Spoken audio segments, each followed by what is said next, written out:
ఇది iPhone 17. మీకు already చెప్పాను ఈ సంవత్సరం మనం ఖచ్చితంగా ఐఫోన్స్ కొనుక్కొని రివ్యూ చేద్దామని. బట్ ఈ సేల్స్ వల్ల నాకు కుదరలేదు, అందువల్ల జస్ట్ iPhone 17 మాత్రమే కొనగలిగాను. ఈ సేల్స్ తో క్లాష్ అవ్వకుండా ఉంటే అన్ని ఐఫోన్స్ కొందాం అనుకున్నా, బట్ ఈ షెడ్యూల్లో నేను దీనికే టైం ఇవ్వలేకపోతున్నాను. నిద్ర లేకుండా పని చేస్తున్నా, సో అర్థం చేసుకుంటాను అనుకుంటున్నా. అయితే ఈ వీడియోలో iPhone 17 గురించి మాట్లాడుకుందాం. ఈ ఫోన్ ఎలా ఉంది, 16 తో కంపేర్ చేసుకుంటే ఏ ఇంప్రూవ్మెంట్స్ తీసుకొచ్చారు, అండ్ ఇప్పుడు 17 కొనుక్కోవడం వర్తా కదా, ఇవన్నీ వీడియోలో డీటెయిల్ గా మాట్లాడుకుందాం. అండ్ ఇది రివ్యూ కాదు, just unboxing and initial impressions మాత్రమే. ఈ ఫోన్ నేను హార్డ్లీ 8 hours కూడా యూజ్ చేయలేదు, రివ్యూ ఏం కాదు, ఇది జస్ట్ ఇనిషియల్ ఇంప్రెషన్స్. ఈ ఫోన్ యూజ్ చేసినప్పుడు నాకు ఎలా అనిపించింది అనేది ఈ వీడియోలో షేర్ చేసుకుంటాను. ఫస్ట్లీ బాక్స్ చూసుకుంటే బాక్స్ ఇలా ఉంటుంది, సేమ్ ఇది iPhone 16 బాక్స్ లానే ఉంటుంది, సేమ్ బొమ్మ కూడా సేమ్ అలాగే ఉంటుంది. నా దగ్గర ఉండేది base model 256GB white colour. ఈ ఐఫోన్ డబ్బాలకి ఏమంటే కత్తి అంత అవసరం లేదు, జస్ట్ ఇట్లా పీల్ చేస్తే సీల్ ఓపెన్ అయిపోతుంది. లోపల మనకి డైరెక్ట్ గా ఫోన్ ఇచ్చారు, అండ్ ఫోన్తో పాటు Type-C to Type-C కేబుల్ ఇచ్చారు, అండ్ ఒక సిమ్ ఇంజెక్టర్ పిన్ ఇచ్చారు. అంతే, బాక్స్లో చార్జర్లు ఇచ్చే అలవాట్లు లేకుండా.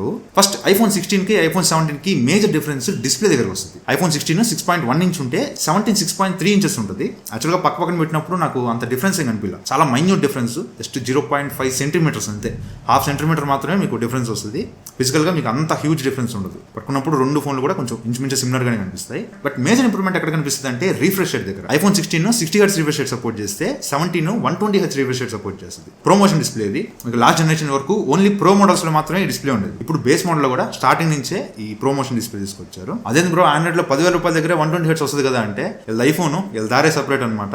ఆండ్రాయిడ్ లో 10 ఏళ్ళ నుంచి వస్తున్న ఫీచర్స్ అన్ని వీళ్ళు కొత్తగా తీసుకొచ్చి మేమే తీసుకొచ్చామని చెప్పుకోవడం వీళ్ళకి అలవాటు. ఎనీవే, బేస్ మోడల్ లో 120Hz రిఫ్రెష్ రేట్ తీసుకురావడం మంచి విషయం. యూజ్ చేస్తున్నప్పుడు కూడా మీకు నోటిసబుల్ డిఫరెన్స్ ఉంటుంది. మరి హ్యూజ్ డిఫరెన్స్ అని చెప్పను కానీ డిఫరెన్స్ మీరు నోటీస్ చేస్తారు. ఆ స్మూత్నెస్ అనేది మీరు ఎక్స్పీరియన్స్ చేస్తే ఖచ్చితంగా మీరు నోటీస్ చేస్తారు. And always on display, first time వీళ్ళు ఆల్వేస్ ఆన్ డిస్ప్లే తీసుకొచ్చారు. అంటే వాల్ పేపర్ మొత్తం స్క్రీన్ అంతా కూడా కొంచెం డిమ్ అయిపోయింటుంది అనమాట. జస్ట్ క్లిక్ చేస్తే డిస్ప్లే ఆన్ అవుతుంది, క్లోజ్ చేస్తే డిమ్ అయిపోతుంది. ఇట్లా ఆల్వేస్ ఆన్ డిస్ప్లే తీసుకొచ్చారు. అండ్ ఈవెన్ పీక్ బ్రైట్నెస్ కూడా iPhone 16 తో కంపేర్ చేసుకుంటే 17 లో పీక్ బ్రైట్నెస్ పెంచారు. iPhone 16 లో 2000 nits పీక్ బ్రైట్నెస్ ఉంటే iPhone 17 లో 3000 nits పీక్ బ్రైట్నెస్ పెంచారు. సన్లైట్ విజిబిలిటీ మీకు ఈ ఫోన్ కొంచెం బ్రైట్ గా కనిపిస్తుంది. బట్ నేను ఈ రోజు మార్నింగ్ ఫోటోస్ తీసుకుందామని బయటకు వెళ్ళాను, బాగా ఎండ కాస్తుంది, ఇప్పుడేమో భయంకరంగా వాన పడుతుంది, అట్లుంది నెల్లూరు క్లైమేట్. బట్ ఫోటోలు తీసుకోవడానికి వెళ్ళినప్పుడు మేము అవుట్డోర్ లో ఇట్లా ఫోటోలు కొడతా ఉన్నాము, ఫోన్ కాలిపోయినాయి, రెండు ఫోన్లు భయంకరంగా కాలిపోయినాయి. అండ్ రెండు ఫోన్లు డిస్ప్లే మొత్తం బ్రైట్నెస్ అంతా పడిపోయింది, మాకు అసలు డిస్ప్లే కనపడలా. ఏవో కొట్టాం ఫోటోలు, మీకు చూపిస్తాను. బట్ రెండు ఫోన్స్ కూడా ఫోన్స్ వేడెక్కినాయి అంటే సన్లైట్ లో డిస్ప్లే కనిపించదు. ఇది ఓన్లీ ఈ రెండు ఫోన్స్ గురించి అనుకోవద్దు, ప్రతి ఐఫోన్ మీరు ఏ ఐఫోన్ అయినా కొనుక్కోండి ఈ ఇష్యూ ఖచ్చితంగా ఉంటుంది. సో ఈ 4 చేంజెస్ డిస్ప్లే డిపార్ట్మెంట్ తీసుకొచ్చారు.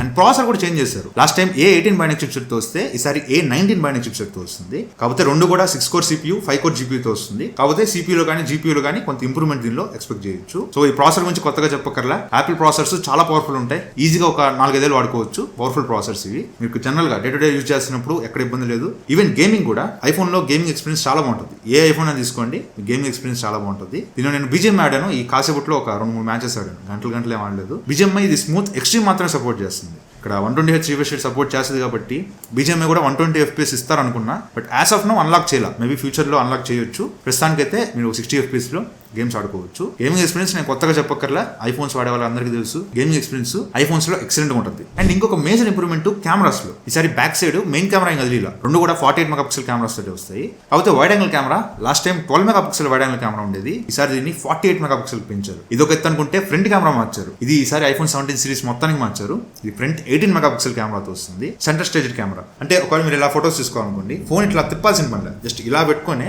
అక్కడ సెంటర్ స్టేజ్ అనే ఆప్షన్ ఉంటుంది, దాన్ని క్లిక్ చేస్తే మీరు ఇలాగే పెట్టుకోవచ్చు. బట్ ఫోటో మాత్రం ఇట్లా సైడ్కి వస్తుంది అనమాట, ఇక్కడ స్క్రీన్ మీద చూడొచ్చు. ఇది ఎలా పాసిబుల్ ఏంటంటే కెమెరాలో ఉన్న సెన్సార్ షేప్ మార్చారు వీళ్ళు. సో దానివల్ల చాలా వైడ్ పాయింట్ ఆఫ్ వ్యూలో మీరు ఫోటోస్ తీసుకోవచ్చు. ఈ ఫీచర్ మాత్రం నాకు ఈ ఫోన్ లో చాలా బాగా అనిపించింది. ఈవెన్ డ్యూయల్ క్యాప్చర్ అనే ఆప్షన్ కూడా తీసుకొచ్చారు. ఇది ఆండ్రాయిడ్ లో 10 ఏళ్ళ నుంచి ఈ ఫీచర్ ఉంది. అంటే ఫ్రంట్ అండ్ బ్యాక్ రెండు కెమెరాస్ యూజ్ చేసి ఒకేసారి వీడియోస్ రికార్డ్ చేసుకోవచ్చు. ఈ ఆప్షన్ కూడా ఫస్ట్ టైం ఐఫోన్స్ లో తీసుకొచ్చారు. And iPhone 16 and iPhone 17 cameras compare చేసుకుంటే నాకు ఇనిషియల్ ఇంప్రెషన్స్ లోనే చాలా డిఫరెన్స్ కనిపించింది. ముఖ్యంగా డీటెయిల్స్, iPhone 16 లో నాకు ఫోటోస్ అంత డీటెయిల్ గా అనిపించలా, బట్ 17 లో డీటెయిల్స్ బాగా ఇంప్రూవ్ అయినట్టు అనిపించింది. మెయిన్ గా ఫ్రంట్ కెమెరా, మీకు ఫ్రంట్ కెమెరాలో మీకు డీటెయిల్స్ కానీ టెక్స్చర్ కానీ, మెయిన్ గా స్కిన్ టోన్స్ మీకు చాలా ఇంప్రూవ్ అయినట్టు కనిపించినాయి. ఇవి జస్ట్ ఇనిషియల్ ఇంప్రెషన్స్ మాత్రమే. లాంగ్ టర్మ్ లో ఫోన్ యూజ్ చేస్తే కానీ దీనిలో ఏదైనా ఇష్యూస్ ఉన్నాయో లేదో తెలుస్తుంది. బట్ నేను యూజ్ చేసేంత వరకు మాత్రం నాకు బ్యాక్ కెమెరాస్ కానీ ఫ్రంట్ కెమెరాస్ కానీ iPhone 17 లో విజిబుల్ ఇంప్రూవ్మెంట్ కనిపించింది. మెయిన్ గా కలర్స్ విషయంలో బ్యాక్ కెమెరాలో కూడా 16 కి 17 కి ఏం మార్చకపోయినప్పటికీ కలర్స్ విషయంలో నాకు 16 కన్నా 17 లో కలర్స్ కొంచెం బెటర్ అనిపించినాయి. మరి హ్యూజ్ చేంజ్ అని చెప్పను కానీ లిటిల్ బిట్ ఆఫ్ డిఫరెన్స్ మీరు నోటీస్ చేస్తారు. అండ్ ఈవెన్ బ్యాటరీ లైఫ్ కూడా పెంచారు.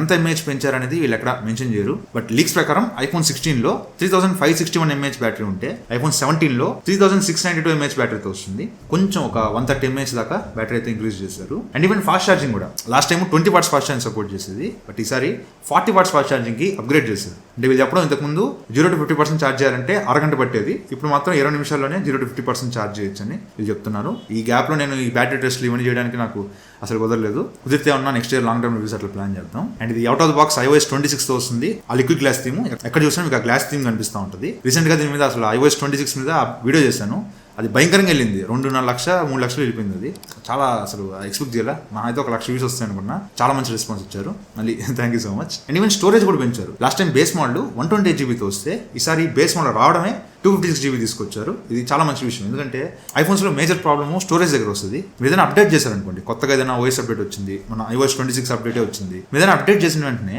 ఆ పాత సిస్టమ్ ఫైల్స్ అన్ని సిస్టమ్ డేటా అండ్ iOS లోకి స్టోర్ అయిపోతాయి, పేరుకుపోతాయి అనమాట.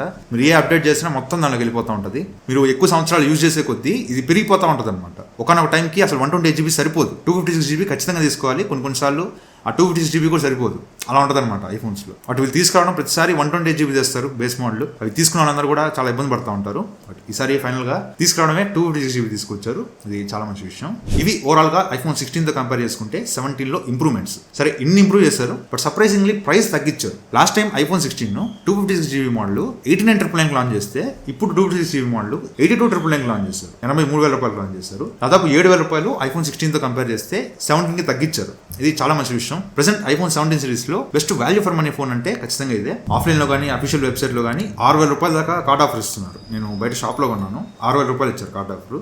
ఎఫెక్టివ్ గా నాకు 77,000 రూపీస్ పడింది. 77,000 రూపీస్కి ఈ ఫోన్ తీసుకోవచ్చా అంటే, ఎవరైతే ఒకవేళ ఐఫోన్స్ ఆల్రెడీ యూజ్ చేస్తున్నారు, లైక్ iPhone 11, 12 ఇంకా పాత ఫోన్స్ ఎవరైతే యూజ్ చేస్తుంటారో వాళ్ళకి ఇది రైట్ టైం. ఒకవేళ మీరు అప్గ్రేడ్ అవ్వాలనుకుంటే iPhone 17కి అప్గ్రేడ్ అవ్వచ్చు. లేదు నేను 15, 16 ఇవి యూజ్ చేస్తున్నా అంటే మాత్రం అప్డేట్ అవ్వాల్సిన పని ఏం లేదు, అవి ఇంకా మంచి ఫోన్సే వాడుకోవచ్చు. మరి పాత ఫోన్స్ 11, 12 ఇవి యూజ్ చేసే వాళ్ళైతే మంచి అప్గ్రేడ్ అని చెప్తాను. సో ఇది వాటి వీడియో అయితే. So thank you so much Karthik bro నాకు ఈ ఫోన్ పంపించినందుకు, అండ్ ఈ వీడియో చూసినందుకు, మన ఛానల్ సపోర్ట్ చేసినందుకు ప్రతి ఒక్కరికి థ్యాంక్ యూ సో మచ్. ఈ వీడియో నచ్చింది అనుకుంటున్నాను. ఈ వీడియో నచ్చితే లైక్ చేయండి, షేర్ చేయండి, కామెంట్ చేయండి, ఛానల్ సబ్స్క్రైబ్ మాత్రం మర్చిపోకండి. Thank you friends watching. Bye, Jai Hind.